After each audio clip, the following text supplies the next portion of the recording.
Des araignées.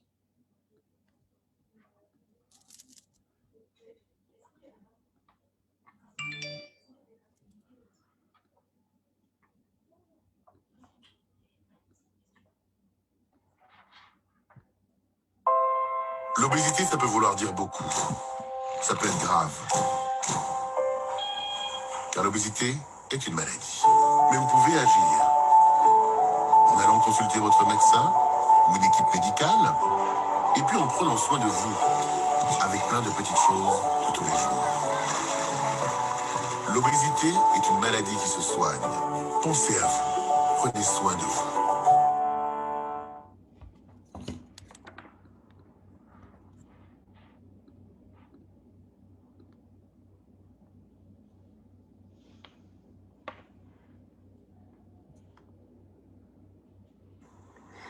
Je suis obèse. L'opération n'est pas un caprice et j'ai le droit de me soigner. L'obésité est un combat à vie et c'est le combat de ma vie. L'opération n'est pas une baguette magique. On me parle de bénéfices-risques. J'écoute, je comprends, j'apprends, j'applique. Ce n'est pas une démarche facile, ce n'est pas une démarche esthétique. Je veux gagner des années de vie, je veux sortir de ce sursis. La chirurgie peut aider, mais je dois me responsabiliser, réduire les comorbidités et bouger avec plus de facilité. Rien à faire des retouches couchées sur papier glacé. Je ne veux pas perdre ma personnalité, mais juste être mieux, en meilleure santé et révéler ma beauté. Ce n'est pas une démarche facile, ce n'est pas une démarche esthétique. Je veux gagner des années de vie, je veux sortir de ce sursis. Est-ce que l'on comprend les enjeux ? Mais oui, on n'est pas dans une ère de jeu. Après les examens, on accepte de jouer le jeu. Parce que se prendre en charge, peut-être qu'on le peut. Je veux sortir de ce cycle. Ce sera, je le sais, un long et difficile périple. Mais le gain d'année de vie en vaut tellement le triple. Ce n'est pas une démarche facile, ce n'est pas une démarche esthétique. Je veux gagner des années de vie, je veux sortir de ce sursis. Les docs sont là pour nous accompagner. Un impératif, le suivi à assurer. Auprès de l'ensemble de l'équipe, l'APA, le NUT, les diètes, mon psy. Sans oublier mon chien, que je dois remercier, avec qui je suis désormais liée à vie, tout comme avec les vitamines et l'activité physique. Ce n'est pas une démarche facile, ce n'est pas une démarche esthétique. Je veux gagner des années de vie, je veux sortir de ce sursis. J'ignore les remarques futiles et tous ces cons qui me stigmatisent. Je suis acteur de mon suivi parce que moi aussi j'ai le droit à la vie. Je deviens acteur de ma santé. Auprès de vous, je m'y suis engagée. Et je n'oublierai jamais d'où je suis opérée. Et surtout que dans ma tête, j'ai peut-être encore des comptes à régler. Ensemble, devenons acteurs de notre santé.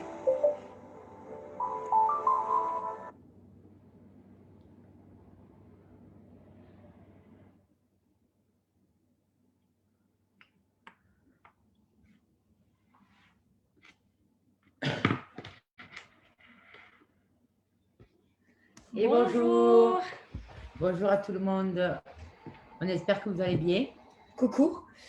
Alors, petite précision, comme vous pouvez le voir, nous sommes toutes les trois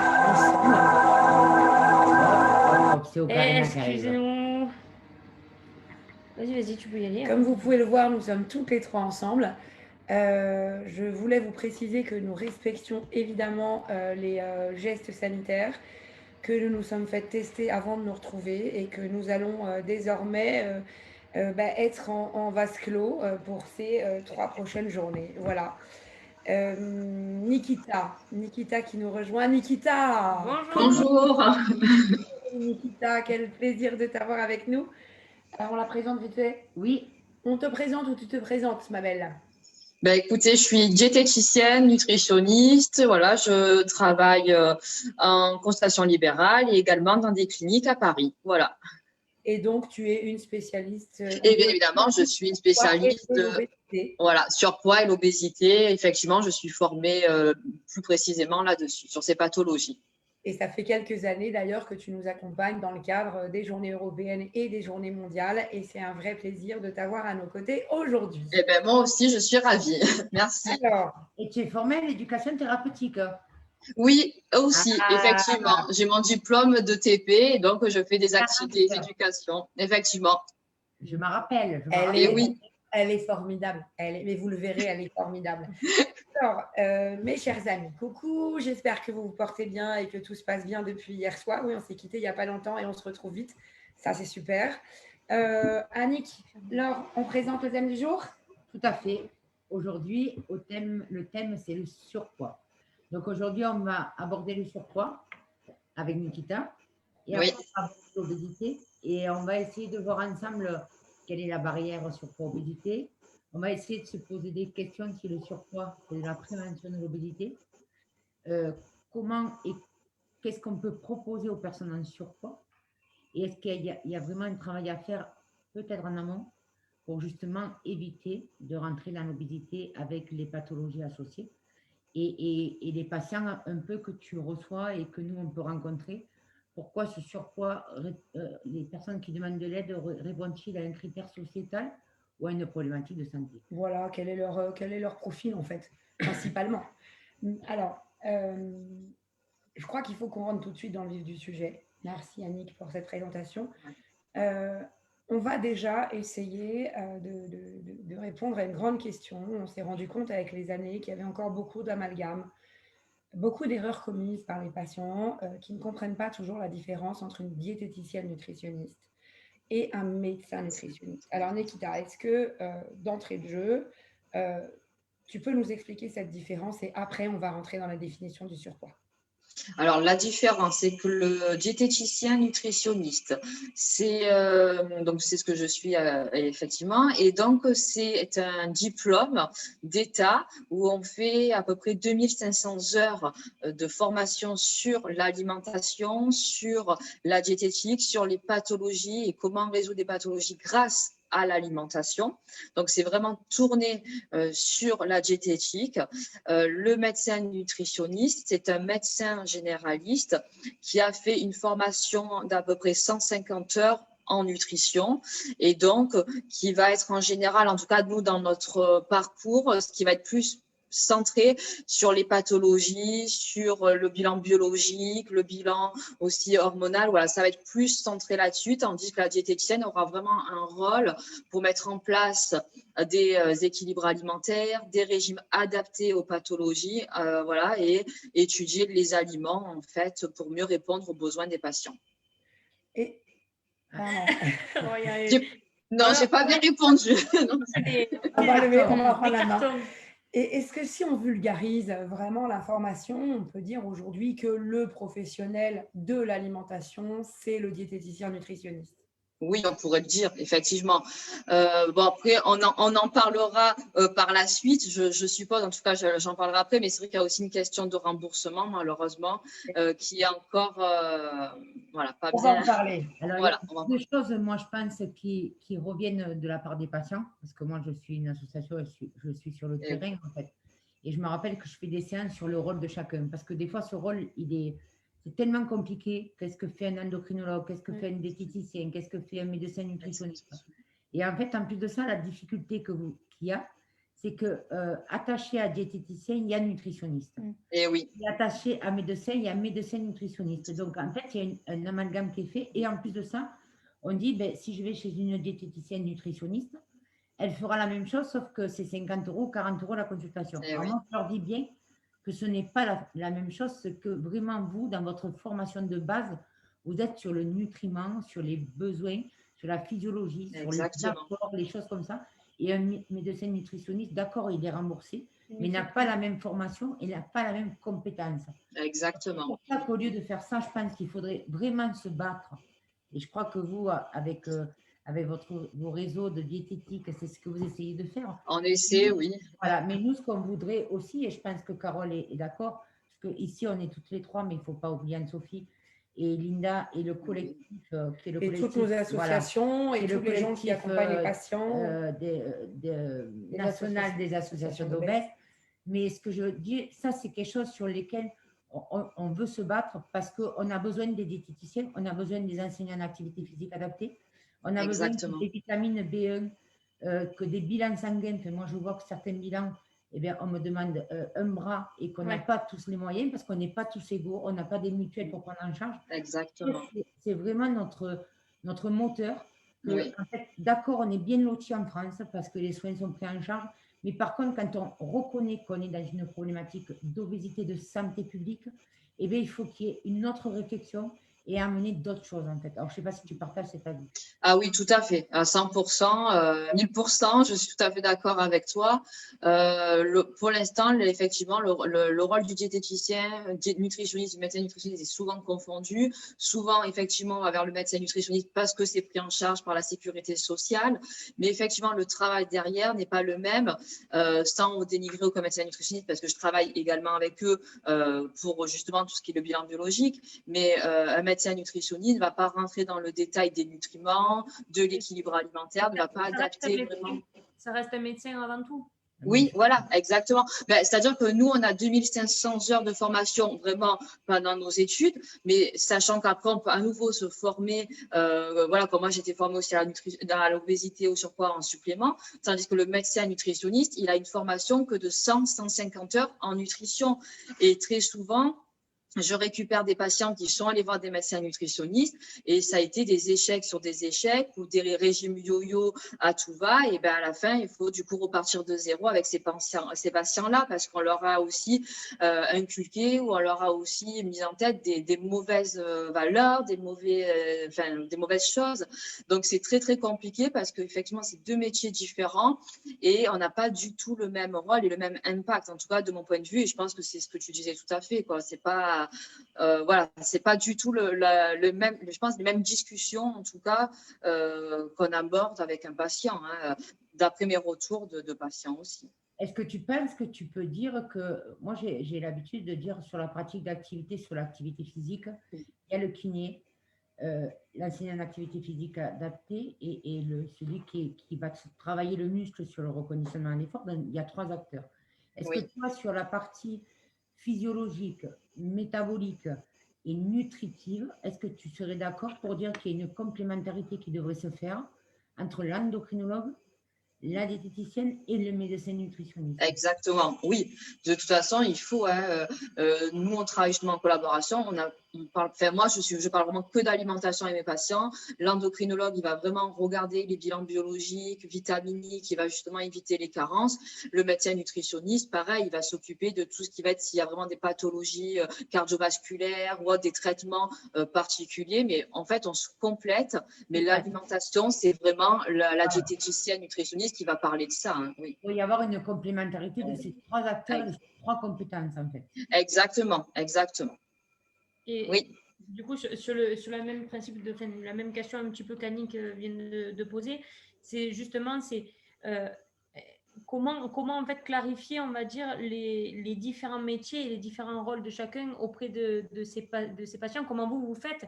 Est-ce que vous avez une équipe pluridisciplinaire avec laquelle vous travaillez et que c'est tout le temps, entre parenthèses, la même qui fait que les patients passent par telle personne et voilà, et c'est un cheminement qui se comprend et qui du coup éclaircit le parcours du patient, ou alors c'est vous travaillez avec plus ou moins les mêmes acteurs, les mêmes acteurs, sans avoir, on va dire, un parcours commun. Alors oui, on travaille plus ou moins en commun avec des praticiens dans le parcours de la chirurgie de l'obésité, mais également du coup du surpoids, parce que pour moi c'est quand même aussi voilà le même débat, le même sujet. Et donc effectivement, moi si j'ai des patients, je peux aussi les orienter vers le médecin nutritionniste ou l'endocrinologue pour essayer de trouver si la prise de poids elle n'est pas due à une pathologie particulière ou à une carence.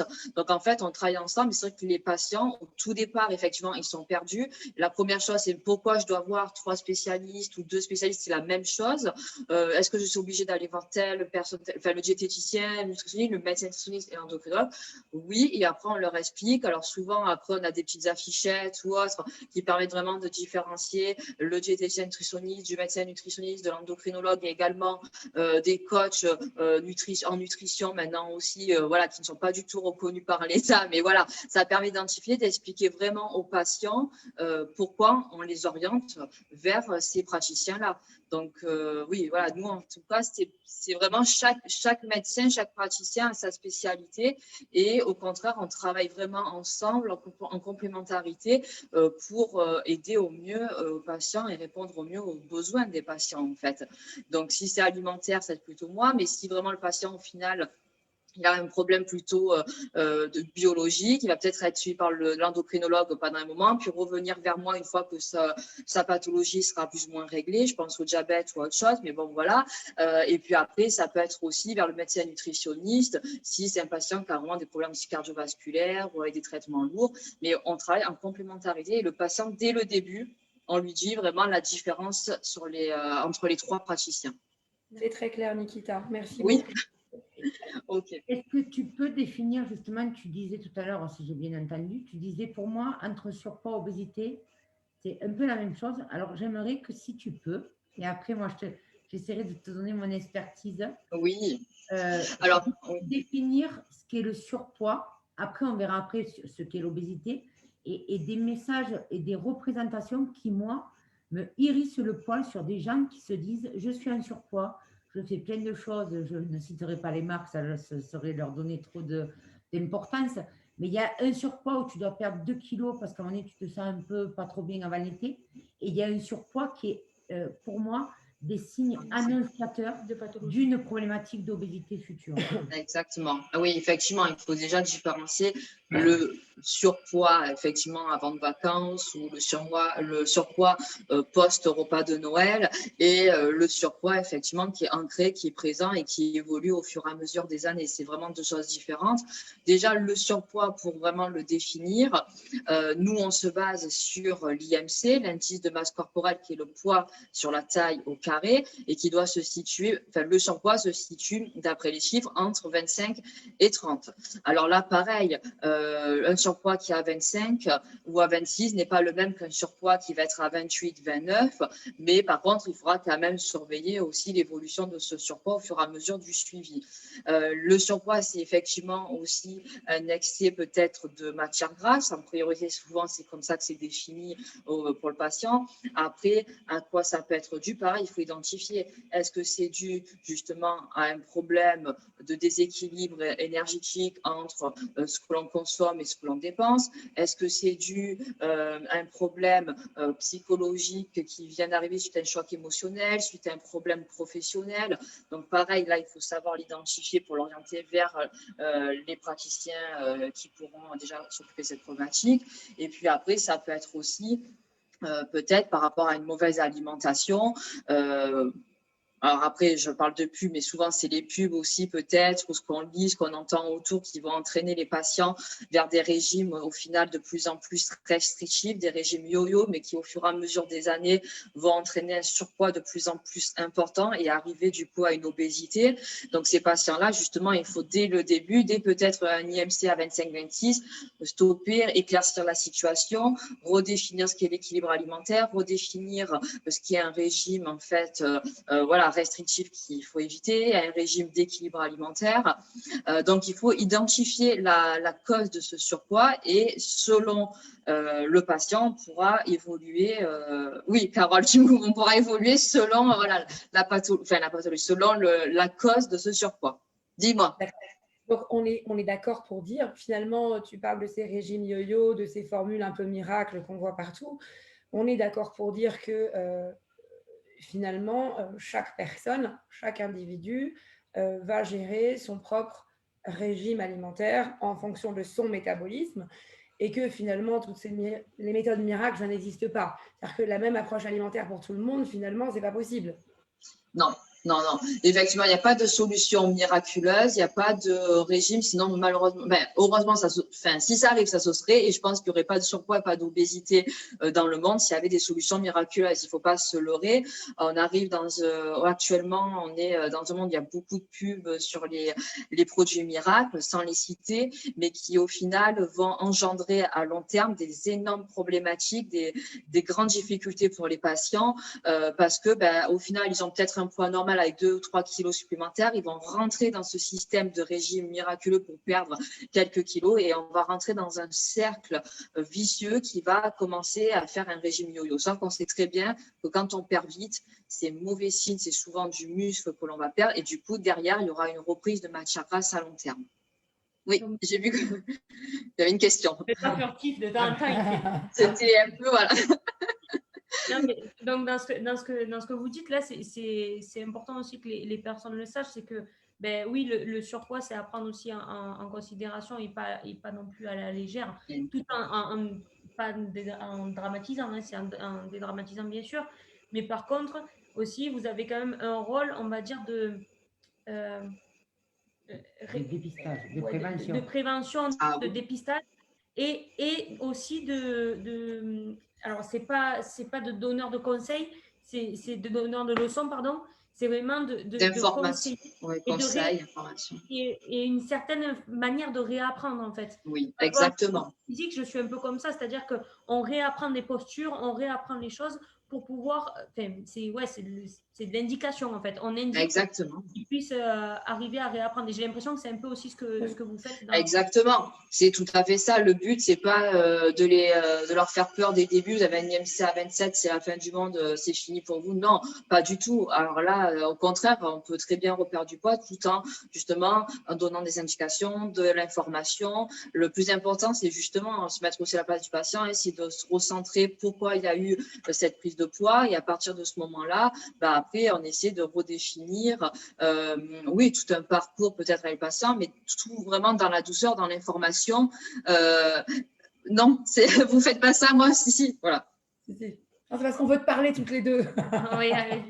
Alors j'en parle pas plus, mais bon voilà. En tout cas, effectivement, le but c'est d'informer le patient, c'est de lui indiquer les bonnes choses à suivre, à faire, et en aucun cas de le montrer du doigt en lui disant c'est pas bien ce que vous avez fait, il faut jamais faire ça. Non, voilà, c'est vraiment de l'informer, de lui indiquer la bonne marche à suivre et le suivre, en fait, le suivre dans cette démarche, le soutenir, être là à ses côtés aussi pour reperdre le poids qu'il a pris pendant ce surpoids, en fait. Mais moi, je pense que c'est vraiment la prise de conscience et expliquer. Parce que le poids, c'est une histoire de poids. Alors, je m'explique. C'est-à-dire que moi, il y en a plein qui me disent « Oh, mais de toute façon, lui, il n'a pas de problème de poids. » Moi, si je prends mon mari, il n'a pas de problème de surpoids, il n'est pas en obésité, sauf qu'il a des pathologies, il a une insuffisance rénale, il a de l'hypertension. Donc, le problème de santé n'est pas non plus qu'avec une IMC. Ah non. Voilà, et donc ça, c'est une première chose. Donc, il faut arrêter de stigmatiser. Celui-là, il a des problèmes de surpoids. Donc, il faut qu'il fasse attention. Celui qui n'a pas de... Je pense que le message, là, aujourd'hui, qu'on doit faire passer aussi, c'est une problématique de santé publique. On voit toutes les maladies chroniques et toutes les maladies chroniques qui se développent en plus de l'obésité. Tout ça, c'est lié à plein de discours et de choses, de malinformation, de méconnaissance. Donc, il faut dire stop à tout ça. Allez voir des professionnels qui vont vous orienter. Après, sur le surpoids, moi, je crois qu'il y a des antécédents qu'il faut prendre en charge. Aussi, la génétique. Voilà, il y a l'hérédité, il y a tout, comme tu disais, par rapport au régime, aux personnes qui ont eu des problématiques, qui ont eu beaucoup de régimes ou un choc émotionnel. Si tu as, alors, ce n'est pas injuste, c'est comme ça, c'est des métabolismes qui sont comme ça. Et puis aussi, on parlait avec Madame Jandel sur les enfants, il y a une prévalence de l'obésité qui est énorme. Donc, ce n'est pas culpabiliser les enfants, c'est suivre cette courbe de poids et cette prévalence. Mais un enfant qui a 12 ans, et si elle est sur la courbe ascendante, Madame Jandel, qui est une pédiatre du CSO à Montpellier, disait qu'on a pratiquement les risques qu'un enfant qui est sur une courbe ascendante à 12 ans va être 80%, ça sera un adulte en obésité à l'âge adulte. Donc ça, c'est une première chose. Donc déjà, je pense que cette problématique d'alimentation et d'équilibre de vie pour la santé globale, elle concerne tout le monde. Ah oui. Le surpoids, c'est une phase qui fait qu'on doit être vigilant parce que justement, suivant les antécédents et suivant les choses, on n'est pas qu'à 2 kilos ou on n'est pas à faire attention parce qu'on ne rentre plus dans la jupe. On est sur attention parce que derrière, il y a peut-être autre chose par rapport aux antécédents. Et puis aussi, moi, l'autre chose que je voudrais dire, parce que je ne le pensais pas, tous ces régimes-là, nous mettent à mal, en fait. Alors, Je suis d'accord. quelle que soit la propagande, moi je ne suis pas sur une propagande de régime, mais les régimes et la perte de poids, comme ça, je prends, je perds, et même si on n'est pas vigilant avec la chirurgie de l'obésité, c'est la même chose. Moi, je voudrais mettre en garde des gens, des personnes comme moi, qui peuvent être touchées par la dénutrition et que c'est aussi important qu'un problème d'obésité. Ah ben, bien sûr. Tu as 95 kilos, tu as une dénutrition et mon état de santé est engagé en fait. Je n'ai pas un état de santé sain. Donc, dites-vous que tout ce marasme que vous faites subir à votre organisme, à votre tête, à votre corps, votre organisme à un moment donné ne va plus avoir de ressources. Et moi, je suis persuadée que si on faisait des bilans et qu'on regarde sur la dénutrition des personnes qui sont en obésité, qui vont se faire opérer, et je regardais sur les études comment on pouvait supplémenter. Il n'y a pas beaucoup d'études sur la supplémentation, justement, par rapport aux personnes dénutries. On ne le voit que sur le viscéral, sur des cancers de l'estomac ou des choses comme ça. Les personnes, pour les renutrir, on les met 6 mois à l'hôpital et sous perfusion. Ça ne se fait pas avec une supplémentation comme ça, avec des vitamines. Donc, ça aussi, dites-vous qu'un régime, quel qu'il soit, parce que maintenant, il en sort des tonnes et des tonnes, quels que soient les régimes restrictifs, pas restrictifs, même si votre voisine vous dit que c'est bien, ça ne peut mettre à mal que votre organisme, que votre métabolisme de base et que votre santé. Exactement. Il n'y a rien qui peut mériter de faire n'importe quoi sous prétexte de perdre 5 kilos ou 8 kilos. Les professionnels sont là pour Donc, ça. c'est ça. Allez voir une diététicienne, allez voir un diététicien. Et alors, juste pour rebondir aussi, souvent, je pense, après, je ne sais pas vraiment, mais très souvent, les patients, ils sont suivis par leur médecin généraliste et je trouve qu'ils nous envoient les patients bien trop tard. C'est-à-dire qu'ils attendent en disant, ça va aller, faites votre régime, supprimez les féculents, arrêtez de manger votre tarte, enfin, des petits conseils, on va dire, voilà, ridicule, tant pis pour le mot, mais voilà. Et toute notion de plaisir au passage. Hein, parce voilà, c'est ça. On culpabilise le patient, on le prive, on le restreint et on en vient à ce que tu dis, Annick, par justement la dénutrition. Parce que le patient, à force de faire des régimes de restriction, il perd du muscle. C'est pas du gras qu'il perd, ça va être du muscle. Donc, au bout d'un moment, à force justement de perdre du muscle et de reprendre du gras, et bien, effectivement, il n'y aura plus de masse musculaire quasiment et on est dans une dénutrition qui est sévère et on peut peser 90, 200, 300 kilos, peu importe, on peut être en dénutrition et tout ça grâce à des régimes réalisés dans le passé qui étaient malsains, des régimes de restriction, des régimes vraiment draconiens et peut-être, je ne sais pas, je ne veux pas m'avancer, mais sûrement et peut-être parce qu'on n'a pas envoyé le patient vers les praticiens en fait, les praticiens nécessaires comme la diététicienne ou pourquoi pas l'endocrinologue, peut-être que c'est un problème aussi endocrinologien, de biologie, peu importe, mais je pense qu'effectivement on nous envoie les patients trop tard.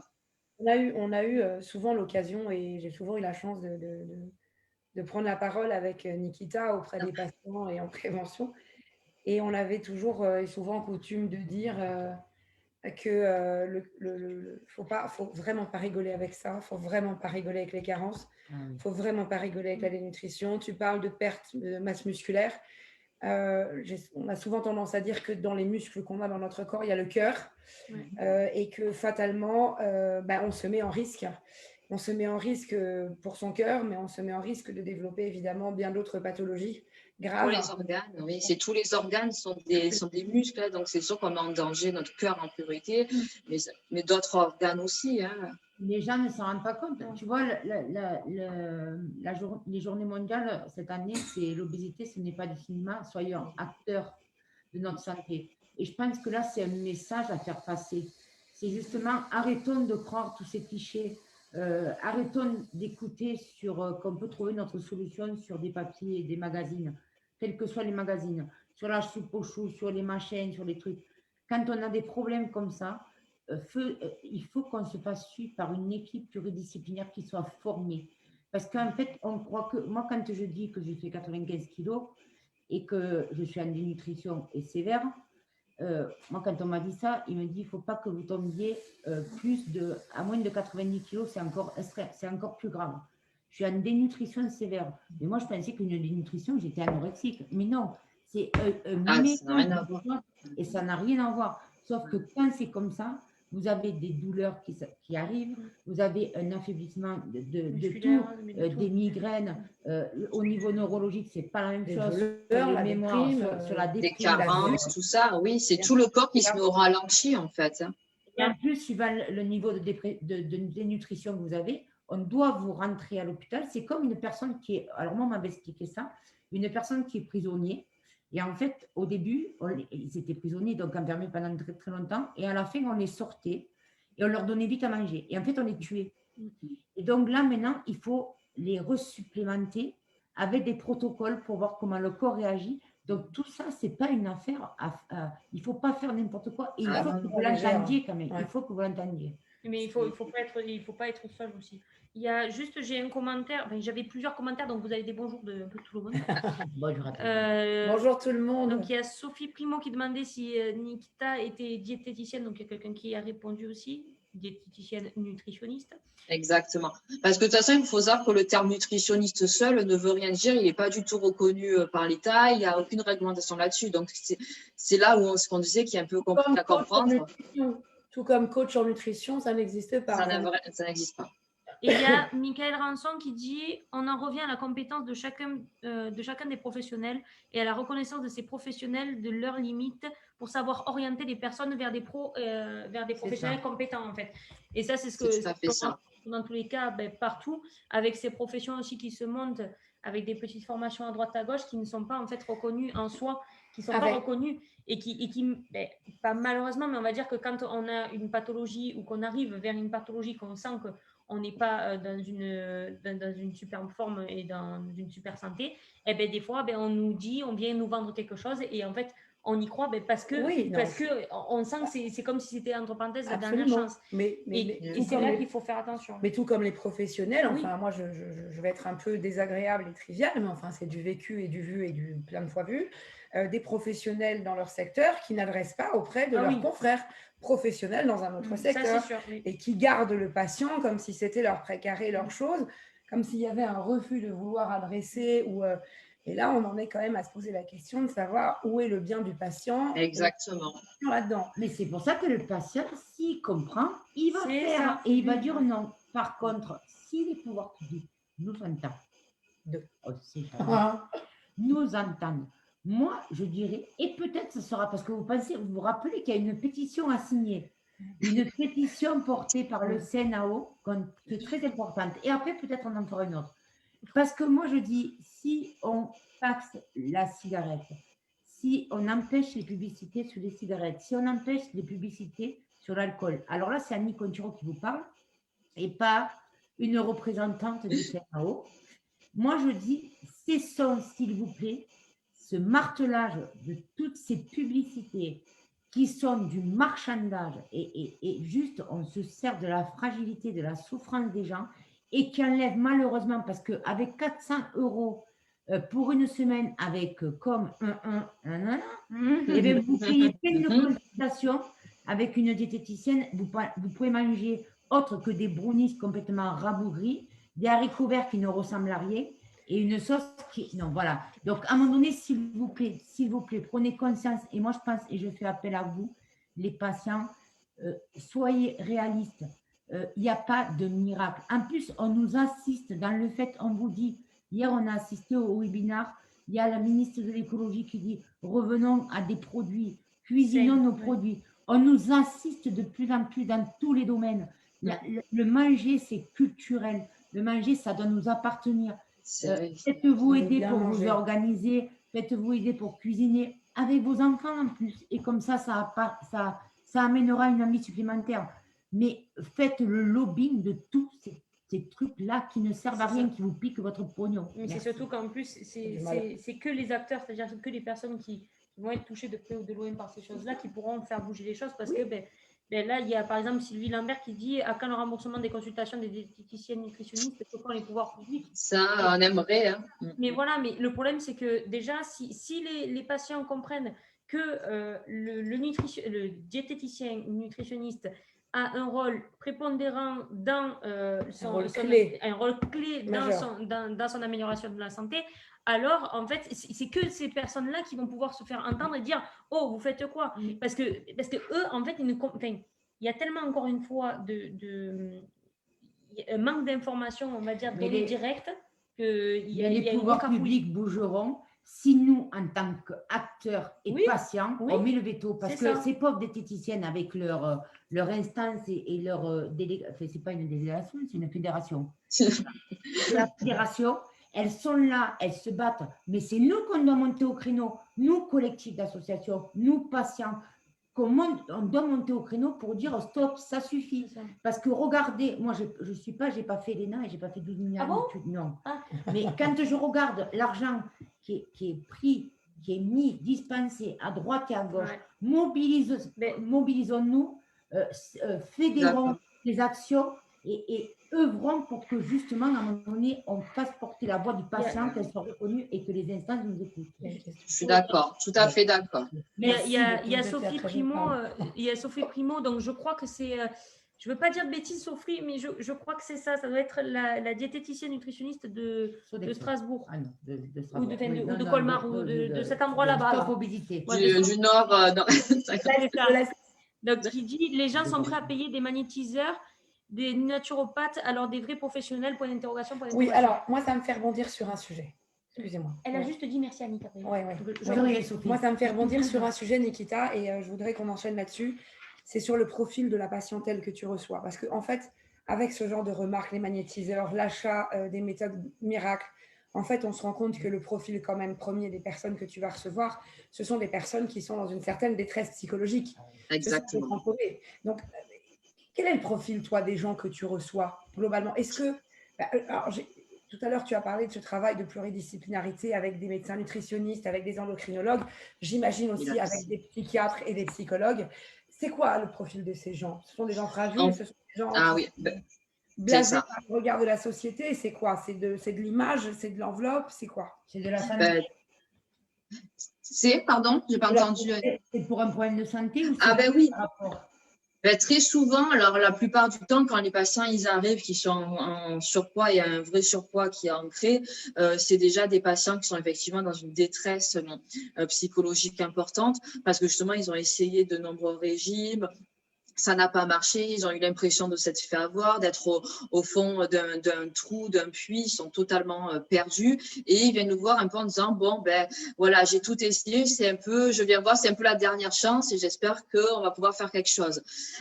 Et donc effectivement après quand ils arrivent et qu'ils sont émotionnellement fragiles, oui après on travaille en pluridisciplinarité avec moi je travaille notamment avec une psychologue et un psychiatre et après ça va dépendre un peu du profil du patient, mais effectivement, à un moment donné, selon le surpoids, selon le degré de surpoids et le niveau émotionnel du patient, il faut avoir un suivi en pluridisciplinarité entre la diète, la psychologue ou psychiatre. Et là, pareil, la psychologue n'est pas prise en charge par la sécurité sociale. On revient toujours. Et du coup, le patient, qu'est-ce qu'il va faire? Il va des fois s'orienter vers le psychiatre, mais le psychiatre ne va pas comprendre réellement le problème profond en fait. Il va dire non, on reprend des médicaments, des traitements, etc. Mais ce n'est pas comme ça qu'on va résoudre des problèmes. Donc c'est vrai que des fois, selon le problème, je préfère vraiment travailler la psychologue qui va avoir un travail beaucoup plus profond avec le patient pour aller vraiment trouver la problématique qui est peut-être présente depuis des années. Mais on revient au même problème comme pour les diététiciens nutritionnistes où il y a un problème de prise en charge de sécurité sociale et c'est trop tard. J'ai envie de dire, c'est presque trop tard, en fait. Le patient est presque en obésité quand il s'en rend compte de la prise de poids. Et c'est malheureux. Par contre, Nikita, moi, je dis que, alors je sais pousser des coups de gueule, mais par contre, je sais reconnaître les choses quand elles sont bien aussi. Moi, je sais que depuis 10 ans que je me bats pour cette cause, les personnes qui avaient des problèmes de boulimie, de comportement alimentaire, ils étaient traités en psychiatrie. Maintenant, on doit admettre qu'il y a un réel travail qui est fait et une réelle chose qui est mise en avant, c'est que les problèmes de comportement alimentaire, donc les troubles du comportement alimentaire, sont réglés comme des problèmes d'addiction. Et moi, je vois qu'on travaille beaucoup en lien avec des services d'addictologie. Oui. Il y a l'AMPA, alors je ne sais pas si c'est national, mais l'AMPA, nous, on a fait venir des personnes. Alors l'AMPA, d'habitude, au début, c'était avisé vraiment pour la toxicomanie ou pour l'arrêt du tabac ou pour l'alcool. maintenant, ils ont certaines accessibilités avec des sophrologues, des choses pour régler pour accompagner ces problèmes d'alimentation comme une réelle addiction. C'est bien. Ça, je trouve que c'est une avancée parce qu'avant, on n'était pas du tout dans ça. Hein, parce qu'on te disait, tu manges, tu n'as qu'à boire un verre d'eau, ça passera. Est-ce que tu diras à quelqu'un qui fume 4 paquets de clopes par jour, mais tu n'as qu'à boire un verre d'eau, ça te passera, ou quelqu'un qui a… C'est bien tout ça, mais c'est encore trop peu présent, malheureusement, dans les… Voilà. Mais c'est très bien. On évolue, c'est bien. Que des choses qui ne vont pas bien. Donc, justement, non, mais c'est bien. Il y a des choses qui vont aussi, voilà, au fur et à mesure qu'il y a des parcours de soins qui se créent, il y a des possibilités quand même. Voilà, on est tous disponibles. Donc, oui, même là, avec le CNAO, tout ça, c'est des super bonnes actions, c'est que du plus. Mais voilà, il faut toujours se battre et continuer d'ailleurs pour améliorer le parcours des patients, que ce soit en surpoids, en obésité ou même pour d'autres pathologies, hein, peu importe. Mais c'est vrai que voilà, ça manque un petit peu, mais bon, on se bat. Dans ce que vous disiez tout à l'heure, juste il y avait Sophie qui disait troubles de l'attachement, en général, ils prennent soin de tout le monde sauf d'eux-mêmes. Donc c'était un peu en relation quand même avec ce que… Sur le profil des patients. Voilà, sur le profil des patients. Mais comme disait, il y a une problématique alimentaire parce que émotionnelle. Oui, bien sûr. Et qu'en fin de compte, on reste bloqué sur le fait de l'émotionnel, c'est le psychologue parce que le psychiatre n'est pas formé à ça. Et en fait, le psychologue n'est pas remboursé. Les CMP, il y a un nombre de demandes. Et en fin de compte, les gens, ils sont pris entre des étaux où ils ne peuvent pas, et bien ils vont essayer des choses. Donc, il faut structurer cet accompagnement-là. Parce que bien souvent, comme elle le dit Nikita, on associe quand même les problèmes de surpoids, voire d'obésité, avec un mal-être, une mauvaise estime de soi, avec des chocs émotionnels où l'alimentation est un repère. Parce qu'en plus de ça, même si il y a un monsieur qui m'a appelé là, il y a le monsieur qui nous a contacté sur le CNAO, et il était super content parce qu'en fait, il avait perdu presque 50 kilos en un an, tout seul en fait. C'est bien. Et oui, donc c'est bien, mais sauf que le problème, c'est que c'est ça, c'est bien, parce que tu entends 50 kilos en un an. Sauf que maintenant, il est tombé dans les troubles. Il l'a fait tout seul. Ah, ben ça dépend tout seul. Est-ce qu'il a été suivi ou pas? C'est ça la question. Non, voilà. Je veux penser 50 kilos sans chirurgie, mais avec un suivi. C'est pour ça. Donc, chirurgie, mais pas tout seul. Donc, régime restrictif, régime seul, non? Il a été accompagné. Sauf qu'après, il est tombé dans les troubles anorexiques parce que l'alimentation qui n'amenait plus, et en étant un peu plus vigilant, il est tombé dans le non-plaisir, dans le et en fait, dans le côté opposé, c'est comme moi, quand j'ai fait la chirurgie à rester pas longtemps sans manger, après tu n'as plus fait, et bien en fin de compte, de la boulimie, tu tombes de l'autre versant, en fait. Donc, c'est pour ça qu'il faut vraiment… Là, il y a la perte, le plaisir, quoi. Voilà, il faut vraiment voir qu'il faut allier tout un ensemble de compétences autour d'un patient et en surpoids, et ça, tu le dis très bien, et même en obésité avec d'autres compétences supplémentaires, mais ce n'est pas faire les choses n'importe comment et en étant surtout persuadé, si je descends quelques chiffres sur la balance, je ne vais pas résoudre mon mal-être existentiel, peut-être mon mal-être de vie. Voilà. Boulimie, anorexie, c'est une pathologie connexe. Voilà, c'est ça. Est-ce que tu estimes que le surpoids, en fait, c'est l'étape préventive à l'obésité? Et est-ce que tu penses que, en fait, on va arrêter que chaque personne en surpoids peut dévisser à n'importe quel moment? Alors, après, on va dire que c'est… Côté obésité, s'il ne fait pas le nécessaire, si… Oui, voilà. Ce n'est pas 100% des patients en surpoids qui vont finir dans l'obésité parce que certains patients, justement, les petits surpoids, entre guillemets, mais qui, en fait, c'est juste une prise de poids, peut-être à une problématique, on résout la problématique et après, on peut revenir à un poids stable avec un suivi qui continue, etc. Ça, mais il y a beaucoup de patients, malheureusement, qui sont en surpoids et qui vont finir en obésité parce qu'ils sont laissés en pleine nature, parce qu'ils ont commencé quelque chose et qu'ils n'ont pas les moyens, peut-être, ou ils n'ont pas les moyens de poursuivre les suivis, ils se sentent seuls et du coup, ils vont être à nouveau seuls en pleine nature, donc prise de poids à nouveau et petit à petit vont finir vers l'obésité. Ça c'est sûr, mais malheureusement on revient toujours au même problème de cette prise en charge qui est non prise en charge par la sécurité sociale, que ce soit par la diététicienne, que ce soit par la psychologue. Donc forcément un patient, il va peut-être débuter un suivi, il va être content, il va être satisfait, mais il va peut-être pas aller jusqu'au bout par manque de moyens financiers et du coup il va se retrouver seul en pleine nature à nouveau et une reprise de poids derrière. Donc qu'est-ce qui va faire? Il va aller dans des solutions miraculeuses, soi-disant, des faux régimes, et là, bah, hop, voilà, on va recommencer avec un effet yo-yo et arriver en obésité à long terme. Mais c'est peut-être aussi un parcours de soins de la personne en surpoids. Parce que moi, je dis beaucoup, depuis 10 ans, je dis que, en fait, avant d'être dans l'obésité, obésité stade 1, stade 2, stade 3, j'étais en surpoids. Oui. En fait, quelque part, qu'est-ce qui va dans le soin? On va être pris en charge parce qu'on pourra faire, on aura des examens à faire, parce qu'on pourra avoir une hospitalisation, parce qu'on va avoir un diabète, on pourra rentrer en nécessaire.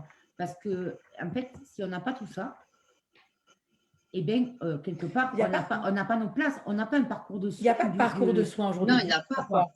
Et sauf qu'en fait, eh bien, comme tu dis, ce parcours de soins n'existant pas, et en plus de ça, ça te confirme dans le fait que tu es juste en surpoids, c'est pas trop grave, fais attention, 1 kilo de plus, 1 kilo de moins. Et sauf que les personnes ne se rendent pas qu'on peut tendre vers une pathologie. Et après, là, avec le surpoids, il arrive le diabète et on ne sait pas ce qu'il arrive. Et là, on nous prend en charge. Parce qu'il y a une pathologie qui est associée. Mais c'est trop tard des fois. Mais voilà, c'est ça. On est d'accord. Des fois, c'est trop tard. Et puis, pareil, il y a un diabète. Oh, c'est pas grave, on va vous traiter le diabète. Voilà, insuline, pas insuline. Enfin, bon, voilà. Et puis, toujours là, le problème peut-être du poids avec ce diabète qui arrive. Le patient est perturbé. Il ne comprend pas d'où ça vient. Il se sent seul. On lui dit que juste, c'est pas grave. Il y a beaucoup de personnes diabétiques. Rassurez-vous, ça va aller. Mais le patient est seul. Il est perdu. Il a pas forcément d'accroche ou d'appui aussi. Et forcément, comme tu dis, ça sera trop tard, malheureusement, quand il y aura une prise en charge vraiment pour ce patient-là. Voilà, il sera passé peut-être des mois ou des années, malheureusement. Hein. C'est pour ça que les programmes d'éducation thérapeutique, moi, je me rappelle que je voyais des personnes qui étaient diabétiques où j'avais fait la démarche, on avait dit, voilà, vous êtes diabétique, prenez le cachet. Et en fait, donc, ils leur donnaient un traitement, mais ils me disaient, pour moi, je prenais le traitement et voilà, en fait. Et si on les intégrait dans des programmes d'éducation thérapeutique, sur le diabète, sur comprendre la maladie, nous, on a un programme, et il y a des programmes qui ne sont pas que obésité. Hein. Nous, on a un programme qui est surpoids et obésité. Pardon? Je croyais qui est surpoids et obésité. L'éducation thérapeutique pour informer le patient, je pense que c'est une bonne piste pour comprendre que le diabétique, ce n'est pas forcément je prends un cachet et j'ai rien à changer derrière. Donc, il faut donner de l'éducation thérapeutique aux patients qui arrivent comme ça et on leur annonce un diagnostic. Exactement. Donc, je pense qu'il faut vraiment s'appuyer sur ces programmes d'éducation thérapeutique. Il ne faut pas avoir peur de dire que finalement, le surpoids, c'est une réelle prévention à l'obésité. Ah oui. Et donc, parler de parcours de soins, de prise en charge dès le surpoids. Oui, tout ça, il faut en parler dès le début pour justement éviter après des patients en obésité et vraiment perdus avec d'autres problèmes derrière qui vont se suivre, s'enchaîner. Nikita, on dit juste 2-3 mots sur les comorbidités qui peuvent être engendrées ou les pathologies qui peuvent être engendrées par le surpoids? Il y en a quand même plusieurs, hein, notamment déjà le problème de diabète comme on a parlé, ça peut être une comorbidité associée au surpoids. Pareil, on a parlé des problèmes cardiovasculaires, hein, notamment. Comment? L'hypertension, oui, tout ça. C'est l'hypertension, c'est un signe aussi peut-être, pas tout le temps, mais ça peut être un signe souvent d'un surpoids ou d'un début d'obésité. Après, ça peut aussi atteindre d'autres organes. Hein. Des fois, ça peut être aussi une insuffisance rénale. Ça peut être des problèmes au niveau du foie. Oui, moi, je vois aussi beaucoup de patients qui ont une insuffisance rénale qui sont en surpoids. J'essaie des fois de traiter déjà justement la problématique du surpoids, plus de l'insuffisance rénale. C'est pas facile. Après, le patient, des fois, il peut même finir diabétique. Donc, il y a encore une pathologie qui vient s'associer derrière. S'ajoute à ça la dénutrition, mais le surpoids, l'obésité va toujours se poursuivre. Enfin, après, voilà, donc c'est compliqué. Après, on peut avoir d'autres problèmes aussi de problèmes de vésicule biliaire. Des fois, les calculs à la vésicule biliaire peuvent être aussi un signe déjà d'un surpoids. Voilà. Et après aussi, tout ce qui va être bien évidemment les problèmes articulaires, les douleurs d'arthrose au dos, genoux. Voilà, tout ça peut être aussi déjà un signe de surpoids comme l'essoufflement, parce que forcément la matière grasse commence un petit peu à empiéter sur les organes et du coup nos organes n'arrivent pas à fonctionner tout à fait correctement. Les problèmes hormonaux chez les dames. Et problème, oui, bien évidemment, excuse-moi, je oublié, mais effectivement, tous les problèmes hormonaux, même des patientes qui ne peuvent pas avoir d'enfants, peut-être à cause d'un surpoids. Et quand ça rencontre, c'est des fois, justement, pas trop tard, mais il faut déjà régler le problème du coup de la perte de poids pour pouvoir enfin arriver à avoir un enfant. La patiente, elle est totalement perdue, elle est désespérée, malheureusement, d'en être arrivée à ce niveau-là. Tu voulais parler, là? Non, il y a juste Sophie qui disait la stéatose. Et la stéatose hépatique, bien évidemment, ce qu'on appelle un peu la maladie du foie gras. On en a un peu entendu parler ces 2 dernières années. On va dire ça commence un peu à se développer. La nage qui peut arriver après. Oui. Et puis, mais bon, voilà, on commence un peu à en parler, mais voilà, c'est quand même malheureux. Les prothèses, voilà, c'est aussi ça le surpoids. Et puis, des fois, une mauvaise alimentation ou un surpoids, ça peut entraîner des pertes de cheveux, des problèmes au niveau des ongles, un problème aussi au niveau de la peau. Enfin, il peut y avoir plusieurs pathologies, bien évidemment, hein, après, à certains degrés. Mais le premier signe, pour les symptômes, il faudrait le prendre en charge de suite et pas attendre d'avoir plusieurs pathologies qui se suivent. Voilà. Nikita, mille merci. C'est bon, j'ai répondu à tout. Je sais que tu dois retourner à tes consultations. Mille merci d'avoir été. Merci à vous de m'avoir écouté et de m'avoir fait venir. Non, tu as été comme d'habitude extrêmement clair, un vrai rayon de soleil. J'espère que beaucoup auront compris le message sur l'importance d'être suivi dès le début par une diététicienne nutritionniste ou un diététicien nutritionniste et par l'importance d'une prise en charge et d'un parcours de soins pour les patients en surpoids. On se dit à très vite et prends soin de toi. Merci beaucoup, merci, bye. Merci à tout le monde, merci de nous avoir suivis, bye bye. Au revoir. Nous, juste on balance quand même un petit spot pub. Nous, on a un petit spot pub, mais on se voit très vite, Nikita. À très vite. Salut, bye. Au revoir. Bye. Un spot pub et après on revient avec l'obésité. À 16h. À 16h. Bye bye, Nikita. Merci pour tout. Merci. Alors, hop. Le spot pub. Je la connais de quelque part.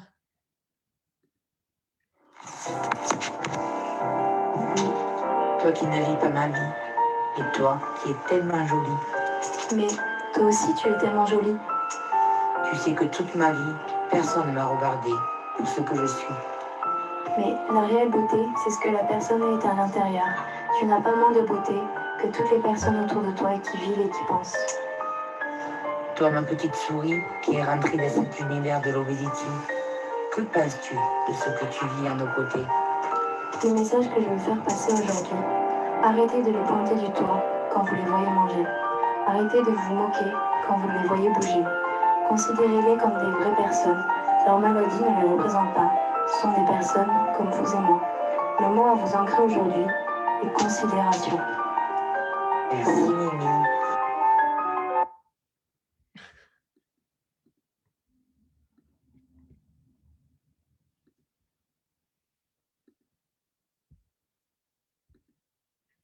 On est pointé du doigt. Bien malmenés nous sommes. Elle n'a pas honte, celle-là. Ce sont des mots bien trop souvent entendus. Isolés, nous le sommes constamment. Ténacité à se dévoiler sans se cacher. Être fidèle à ce que l'on est pour continuer à lutter contre la discriminalité.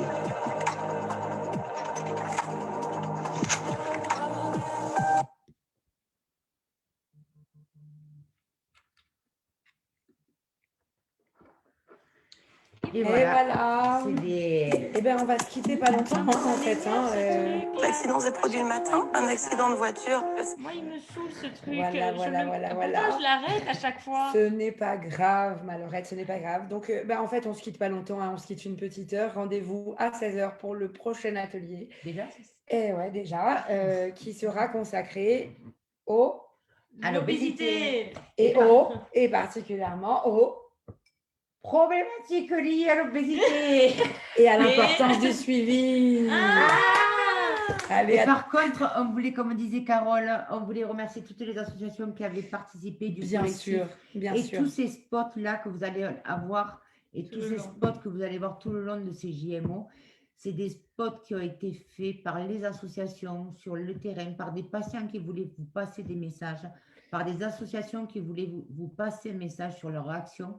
Donc, grand merci à eux et grand respect. Et grand merci aussi à tous ces professionnels qui nous suivent, qui nous supportent dans tous les sens du terme et qui se sont mobilisés qui aussi nous accompagnent sur ces journées mondiales aussi.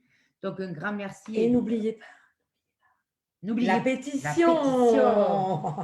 Donc, allez sur le site. Martine, tu peux aller sur le site du CNAO, aller sur la page du CNAO, sur tous les réseaux sociaux et n'hésitez pas. Elle est sur le site du CNAO.fr, vous allez sur pétition. Faites monter ces chiffres et on vous demande une signature pour faire avancer les choses. Nous sommes tous concernés. Nous sommes tous concernés par cette pétition. C'est ça. À tout à l'heure, prenez soin de vous. Et on va faire objectif à la fin des JMO du samedi. Peut-être être arrivé à 200 signatures, ça serait bien. Mais bien sûr qu'on sera à plus de 200 signatures. Là, on est déjà à 67. Alors, mobilisez-vous. C'est comme le Téléthon, moi j'adore.